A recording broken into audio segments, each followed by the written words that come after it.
Olá, seja bem-vindo ao projeto Conquistar.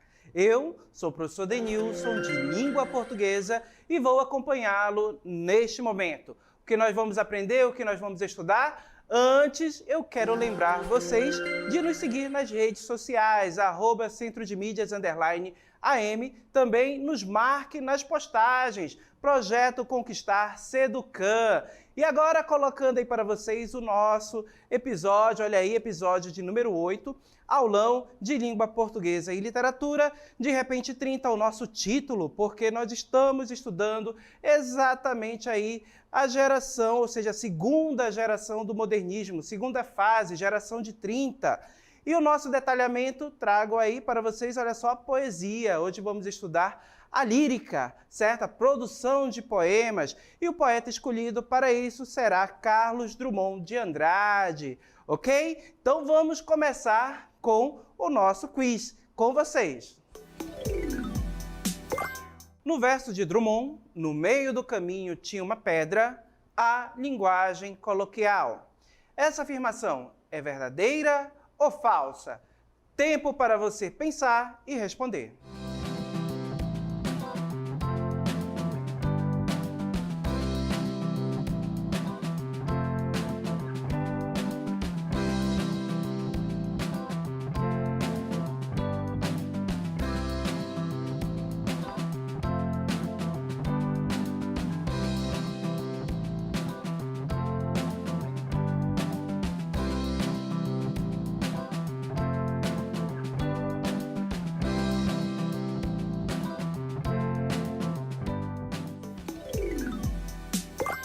E aí, gente, a informação é verdadeira ou falsa? Vemos que essa informação é verdadeira.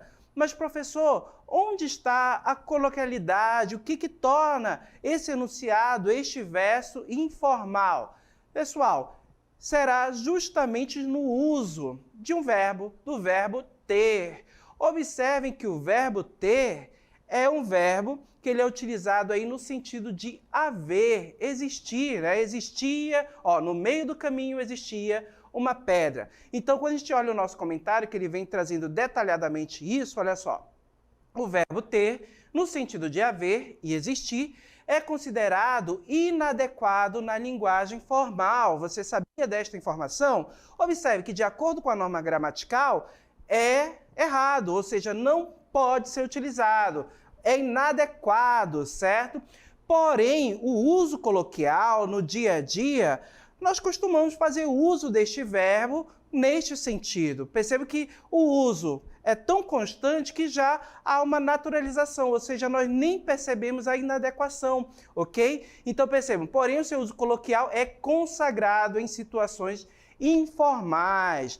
Desse modo, olha só, Drummond faz uso do verbo ter, nesse sentido para evidenciar a linguagem coloquial valorizada pelos modernistas em seus poemas. Então percebam que a valorização dessa linguagem coloquial, do modo como pessoas comuns, ou então como nós utilizamos a linguagem em momentos informais descontraídos, é o que os modernistas consideram como a verdadeira linguagem, ou seja, a verdadeira língua brasileira, certo? Então percebe que essa linguagem é valorizada e por meio dessa valorização da linguagem é que se busca aí consolidar o modernismo, ok? E percebe que ao utilizar isso, Carlos Drummond de Andrade continua fiel aos ideais modernistas lá da primeira fase, sendo que o nosso autor, ele faz parte da segunda fase do modernismo e nós vamos estudar um pouquinho mais sobre ele, sendo que ele é um grande representante para entender a produção lírica, a produção de poemas desse período, ok? Então agora vamos ao nosso conteúdo. Aqui está o nosso poeta Carlos Drummond de Andrade, considerado um dos grandes escritores, um dos grandes poetas da língua portuguesa. Percebe que ele vai ter uma produção lírica, uma produção de poemas muito vasta e ele se destaca bastante neste período.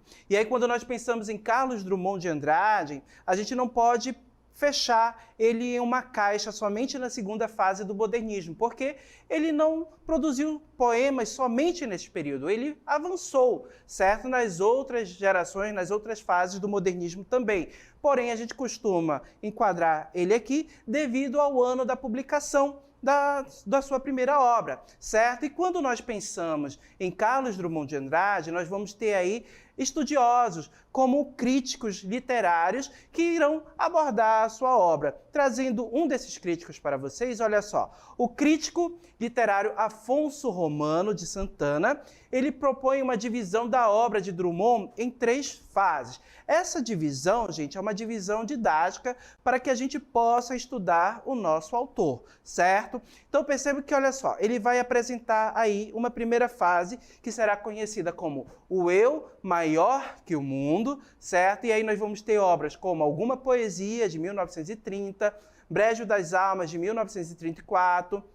A segunda fase de Drummond, o eu menor que o mundo, e aí nós vamos ter obras como Sentimento do Mundo, de 1940, José, de 1942, A Rosa do Povo, de 1945. Observe que a publicação de A Rosa do Povo, de 1945, já se encontra aí no período da terceira fase do modernismo, certo? Mas nós estudamos ele aqui na segunda fase, certo, gente?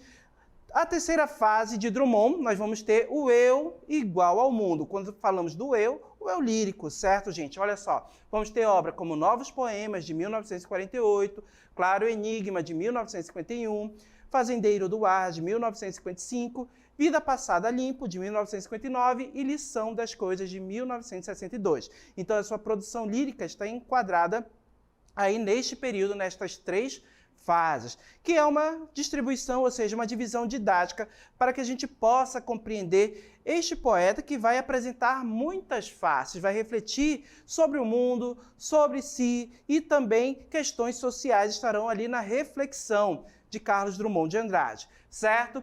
Então, começando pela primeira fase, olha só, eu maior que o mundo. O que nós vamos ter nesta fase? Nós vamos ter como temática dos poemas, certo? Questões amorosas e existenciais no seu poema, certo? A vida em sociedade, um sujeito, ou seja, um eu lírico que estará deslocado, né? Que se sentirá sozinho, que de repente não sente que é parte dessa sociedade e se sente às vezes só, isolado, né? Então perceba que nós vamos ter essas reflexões aqui na produção lírica de Carlos Drummond de Andrade nesta primeira fase. Um texto, ou seja, um poema que é bastante representativo, é esse aqui, o Poema de 7 Faces, de Carlos Drummond. Agora, eu quero lembrar para vocês, quando a gente pensa na lírica, nesta segunda fase do modernismo brasileiro, lembrem que nós vamos ter poetas que irão preservar o uso de versos livres, certo? Não tem um compromisso grande com a métrica, mas nós vamos ter poetas que vão trazer de volta o uso de formas fixas, como o soneto. Um desses poetas aí é o Carlos Drummond de Andrade. Então, nós vamos observar nessa primeira fase um Carlos Drummond que estará muito próximo aos ideais modernistas, com uso de versos livres. E aí, quando eu apresento para vocês, olha só, o Poema de 7 Faces, colocando ele aqui em tela cheia para que a gente possa ver. Percebam que a mancha que o nosso poema forma, aí na cartela, no papel, certo? Quando eu falo em mancha, é justamente a imagem, o desenho que o poema forma aí no papel, certo? A gente pode observar que os versos não possuem tamanhos exatamente iguais, certo? E isso já mostra para a gente uma diferença de tamanhos e que não há um compromisso grande aí com relação à contagem de sílabas poéticas ou mesmo com as rimas. E aí nós vamos encontrar versos pequenos, como este aqui, olha só, pequenos, certo? E versos mais extensos, como podemos observar aqui.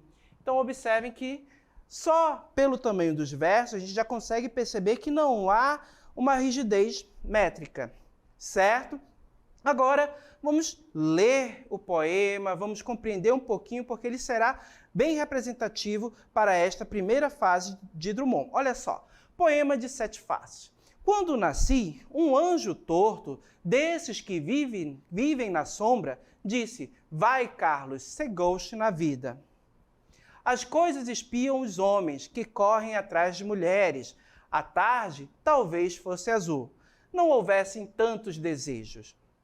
O bonde passa cheio de pernas. Pernas brancas, pretas, amarelas. Para que tanta perna, meu Deus? Pergunta meu coração.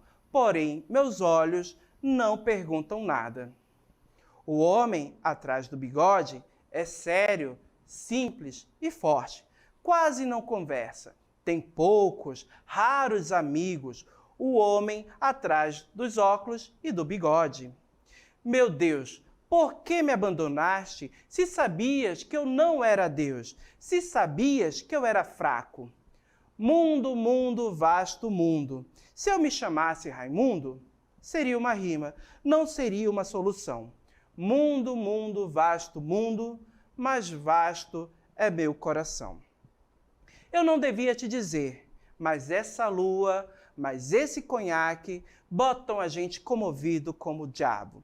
Então, pessoal, temos aqui um poema de Carlos Drummond de Andrade, em que nós somos apresentados a um eu lírico que está desajustado. Perceba que o nosso poema, ele já começa com um enunciado lá nos primeiros versos, ghost, né? Então, perceba que nos primeiros versos, colocando aqui, olha só, há o anúncio de que esse ser, Carlos, o eu lírico, vai, ou seja, nasceu, o nascimento. Daí percebam que esse nascimento, nós temos o anúncio dele por meio de um anjo torto. E esse anjo torto, ele diz para Carlos, ou seja, para o eu lírico, para ele ser gauche na vida. Essa palavra tem origem francesa e ela significa esquerdo, alguém que não se enquadra em determinado padrão. Certo? Então perceba que o nosso eu lírico já nasce dessa forma. Torto, à parte, ele não se consegue reconhecer naquela sociedade, ele não consegue se encaixar em determinado padrão. Então perceba que há um estranhamento aí desse eu lírico em relação à sociedade, ao meio em que ele vive. E aí na sequência, nos próximos versos, olha só, nós temos aqui, olha só, as casas espiam os homens que correm atrás de mulheres. Perceba que aqui nós temos uma personificação, né, das casas que estão realizando ações humanas. E observem que ao espiar os homens que correm atrás de mulheres, nós podemos ter aí uma relação da procura, do amor, né?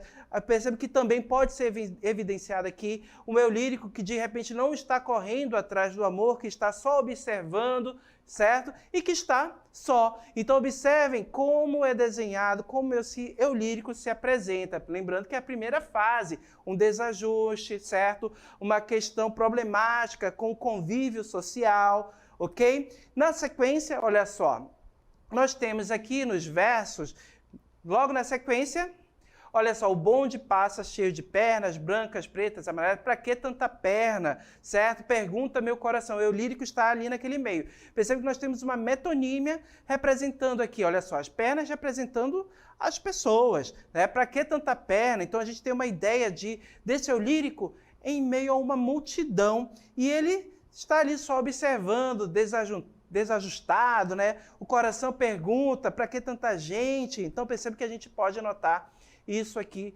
nesses versos. E aí na sequência, olha só, o eu lírico se apresenta como uma pessoa séria, simples, forte, uma pessoa tímida, que não conversa, que tem poucos amigos, certo? Então observe que nós temos este ser que está aí à parte, ok? Na sequência, observem, esse eu lírico clamando, né? Meu Deus, olha só a intertextualidade com os textos sagrados. Olha só, por que me abandonaste? Esse ser, esse eu lírico, se sente só neste meio, né? Se sente desajustado.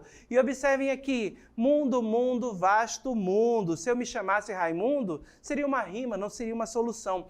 E aí nós podemos ter a ideia de alguém que busca, né, na escrita de texto, na escrita de poemas, talvez acessar os sentimentos mais profundos, né? O coração, certo? A ideia que esse eu lírico tem aqui, ok? E aí, claro, nos últimos versos a gente tem aí a revelação de que esse eu lírico estava consumindo, né, bebida alcoólica. Então perceba que ele estava um tanto embriagado e acessava esses sentimentos e refletia sobre esse mundo em que ele se encontra, que também ele não se sente ali pertencente, ele está um tanto desajustado. Então perceba que este é o eu lírico que se apresenta nesta fase de Carlos Drummond de Andrade.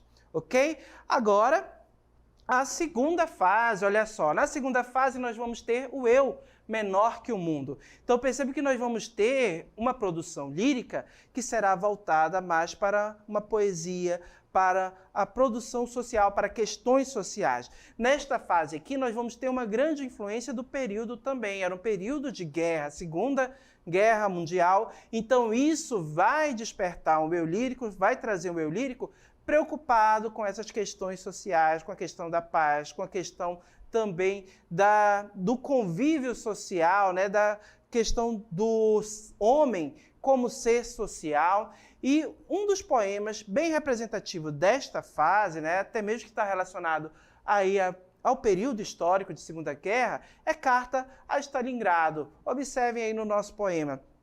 Observem que o poema também não segue uma métrica rígida, certo? E ele faz alusão à Batalha de Stalingrado, que foi exatamente uma batalha entre os alemães e os russos, em que os russos venceram e a partir daí nós vamos ter a derrota do nazismo, certo? Então percebe que essa batalha ela foi bem simbólica, ou seja, ela é uma batalha simbólica porque ela marca aí o início da derrota do nazismo, ok? Então leiam comigo. Stalingrado. Depois de Madrid e de Londres, ainda há grandes cidades. O mundo não acabou, pois que entre as ruínas outros homens surgem, a face negra de pó e de pólvora. E o hálito selvagem da liberdade dilata os seus peitos, Stalingrado. Seus peitos que estalam e caem, enquanto outros vingadores se elevam. A poesia fugiu dos livros, agora está nos jornais. Os telegramas de Moscou remetem Homero, mas Homero é velho. Os telegramas cantam um mundo novo, que nós, na escuridão, ignorávamos. Fomos encontrá-lo em ti, cidade destruída, na paz de tuas ruas mortas, mas não conformadas, no teu arquejo de vida mais forte que o estouro das bombas, na tua fria vontade de resistir. As cidades podem vencer Stalingrado. Penso na vitória das cidades, que por enquanto é apenas uma fumaça subindo do Volga. Penso no colar de cidades que se amarão e se defenderão contra tudo. Em teu chão calcinado, onde apodrecem os cadáveres. A grande cidade de amanhã erguerá a sua ordem, certo? Então observem, gente, que o nosso poema faz alusão exatamente à Batalha de Stalingrado, como eu já mencionei. Percebo que nessa batalha os russos saíram vitoriosos e temos o marco aí de derrocadas, ou seja, o nazismo, o eixo, começou a ser derrotado exatamente aí deste período.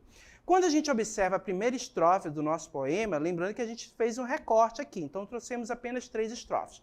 Na primeira estrofe, a gente observa que nós temos um eu lírico preocupado, né? E avisando que o mundo não acabou. A gente pode observar essa ideia aí no meio dos nossos versos. Olha só, o mundo não acabou, pois entre as ruínas os homens se ergueram. Percebo que surge um grito de liberdade, certo? Que dilata os peitos. Então percebo que Stalingrado representa isso, um momento de liberdade, um momento em que será liberto, em que o mundo será, enfim, terá paz, certo? Na sequência, na próxima estrofe, observe que esses versos nos chamam a atenção. A poesia fugiu dos livros, agora está nos jornais. Observem aí a ideia que nós temos da poesia que não está mais no livro. Essa poesia já não interessa, ela está nos jornais, certo? Aquela notícia que será boa. E perceba a comparação, que os telegramas de Moscou remetem a Homero, certo? O escritor da Ilíada e da Odisseia. Então percebo que ao remeter a Homero a gente tem uma ideia de grandes feitos, né? Que nós temos aventuras de heróis nessas obras de Homero que fizeram grandes feitos, ou seja, tiveram grandes atos heróicos. E quando a gente pega as cartas de Stalingrado, os telegramas, eles são comparados exatamente a esses feitos heróicos, certo? Então observem que no texto aí se diz, Homero é velho, os telegramas cantam o mundo novo. Então percebam que esse ato heróico já nos remete a um mundo novo, a um novo momento, certo? Que irá surgir e que é anunciado nos próximos versos, lá na última estrofe. Olha só, que é a nossa 7ª estrofe. Em teu chão calcinado, onde apodrecem cadáveres, a grande cidade amanhã erguerá a sua ordem, ou seja, surgirá um novo mundo, um novo momento, certo? Então observe que nós temos aí essa percepção do eu lírico que busca, ou seja, que acredita no mundo melhor, que acredita no mundo novo aí com este poema, certo? Isso já marca para a gente essa segunda fase do modernismo, ou seja, do modernismo não, de Carlos Drummond de Andrade, da sua produção literária. A terceira fase, nós vamos ter questões filosóficas, certo? Que serão discutidas e também a negatividade estará presente, porque nós vamos ter um eu lírico que se mostra preocupado já com o seu legado, que se mostra preocupado com a idade que já está avançada e com o que ele deixou de bom para este mundo. E aí, quando a gente observa o nosso poema Legado, que é um poema representativo, observem que ele já tem a forma fixa, né? Nós temos aqui um soneto. Essa forma fixa, percebe que nós vamos ter 2 quartetos, 2 tercetos, 14 versos. Percebe que o soneto ele seguirá este padrão. Então, aqui nesta fase, Drummond já retoma, certo, as formas fixas, mas retoma de forma diferenciada dos parnasianos. Aqui nós vamos ter questões filosóficas, certo? Não será apenas arte pela arte.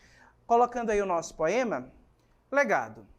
Que lembrança darei ao país que me deu tudo que lembro e sei, tudo quanto senti.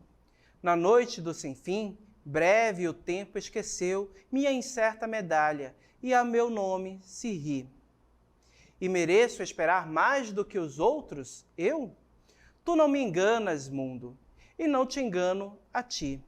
Esses monstros atuais não os cativa Orfeu, a vagar, taciturno, entre o talvez e o se.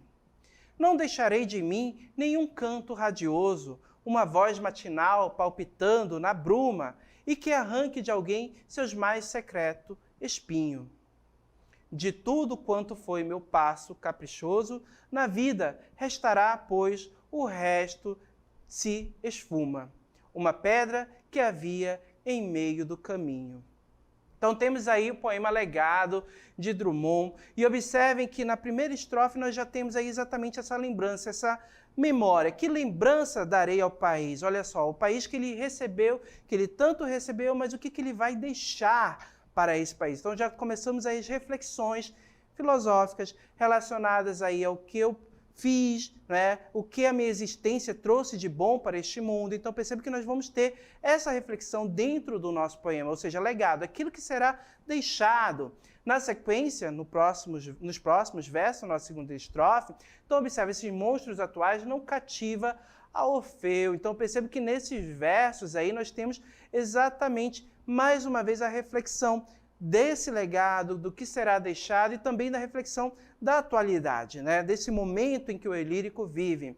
Na sequência, terceira estrofe, olha só, não deixarei um canto radioso. Então perceba aquela ideia de que o que eu fiz talvez não tenha sido suficiente.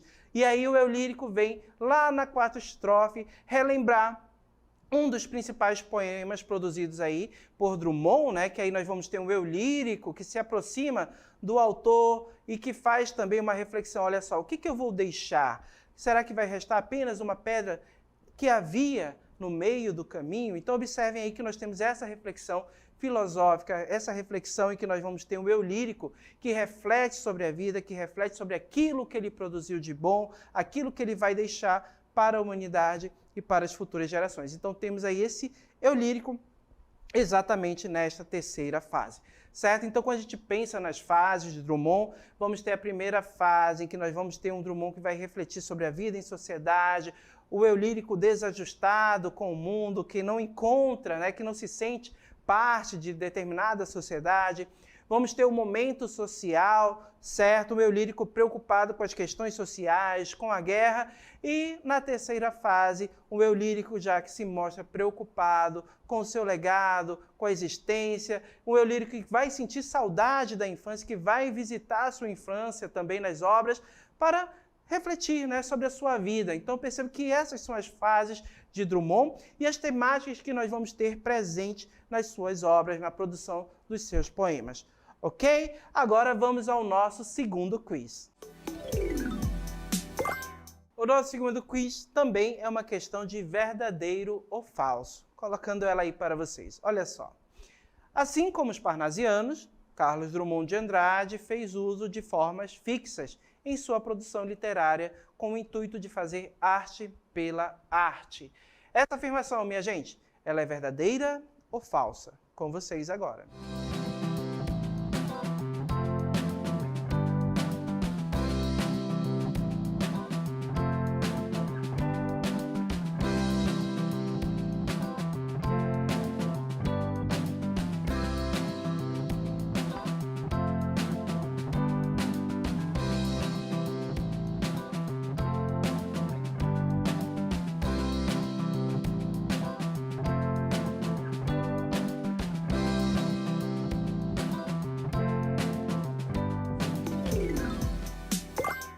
E aí, gente, a afirmação é verdadeira ou falsa?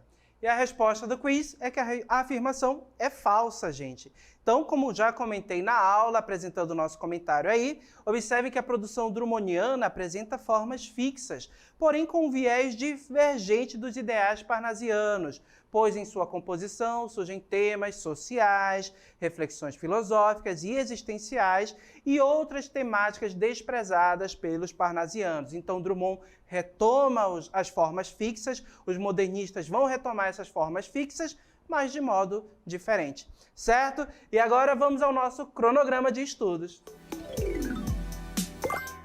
Para que nós possamos aprender mais sobre a segunda fase do modernismo brasileiro, eu trago o nosso cronograma de estudos, colocando para vocês, olha só, como pré-requisito, estudem a primeira fase do modernismo brasileiro e também conheçam, façam um estudo do contexto histórico de 1930 até 1945, os acontecimentos, fatos históricos, correntes ideológicas, o que estava acontecendo aí nesta época que influenciam na produção literária dos autores brasileiros aqui no Brasil, certo? E também, para aprofundar, para que você possa compreender melhor, eu sugiro a leitura de duas obras, certo?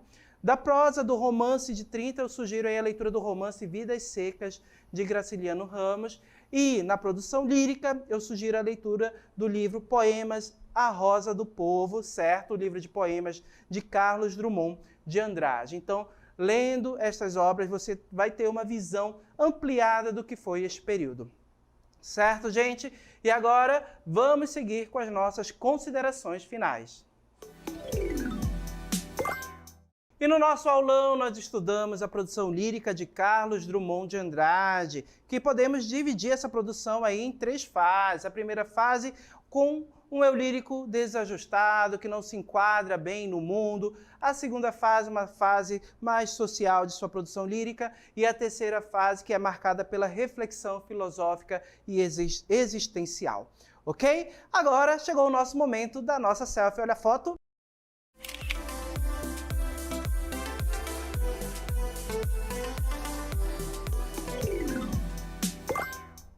E não esqueçam de nos seguir nas redes sociais, @centrodemídias_AM e nos marcar nas postagens, #Projeto Conquistar Seducan. Fico por aqui. Tchau!